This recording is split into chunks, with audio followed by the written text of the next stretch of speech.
So the craziest thing I can probably think of is one of the Samsung Galaxies that Samsung actually ended up making, and I don't even want to talk about the Galaxy S10 again. The Galaxy S10, we all know that's probably one of the best Samsung phones Samsung's ever made. It had everything inside of it and then some. One of the coolest phones Samsung's made. But I do think the successor of this phone, the Samsung Galaxy S20, for what that phone brought to the table at that moment, I think was maybe not as big of a jump as the S10 was, but it was still a monumental jump coming from the S10. And I don't think Samsung or any phone manufacturer for the most part can make this big of an upgrade of a phone from one generation to the other, possibly nowadays. I feel like phones are becoming very stale in terms of the upgrade cycle, but with the Samsung Galaxy S20 that came out in 2020, it was insane what Samsung was able to do during this moment. Now on the outside, the biggest takeaway and the biggest change I would say from the S10 to the S20, first of all, the 120Hz display. It was amazing that Samsung was able to go ahead and throw this type of display on this phone,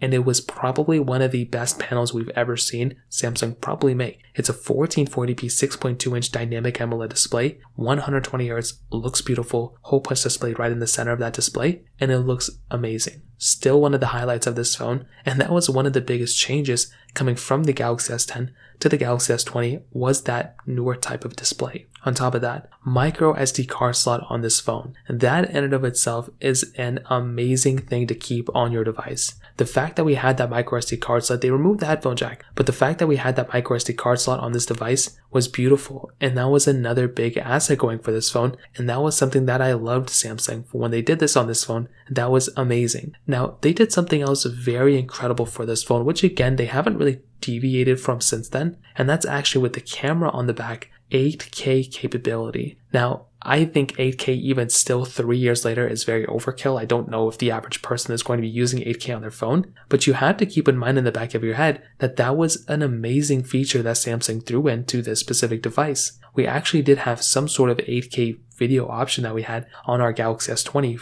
over 3 years ago, and even now it is still kind of relevant.